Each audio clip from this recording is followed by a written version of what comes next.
L'omicidio di Grisignano è l'ultimo caso di femminicidio in Veneto. Solo un mese fa a San Giorgio delle Pertiche un'altra ragazza è stata uccisa con 2 colpi di pistola esplosi dall'ex fidanzato arrivato dalla Germania per tentare di riconquistarla.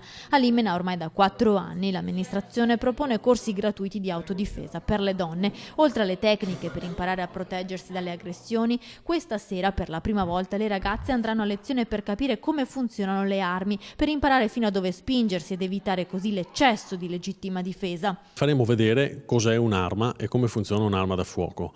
Si sta diffondendo la cultura, purtroppo, di chi pensa che un'arma da fuoco sia pericolosa a prescindere. Così non è.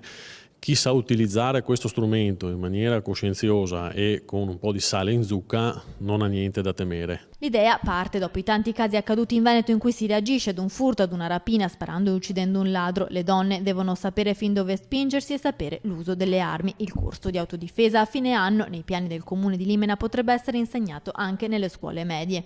Io sono del parere che siamo davanti storicamente a un periodo molto buio. Fra il terrorismo e fra soprattutto i continui casi di femminicidio, credo che insegnare alle donne a difendersi, che sia a mani nude o utilizzando un qualsiasi tipo di strumento, non sia sbagliato. In realtà per difendersi da un'aggressione sono necessarie poche mosse ma fondamentali per mettersi in sicurezza. Io parto con un pugno, con uno schiaffo, con una palmata. Verso il corso noi non solo insegniamo delle tecniche per riuscire a venire fuori da queste situazioni, cerchiamo anche di lavorare a livello mentale, cercare di dare la forza e l'autostima, aumentare la loro autostima.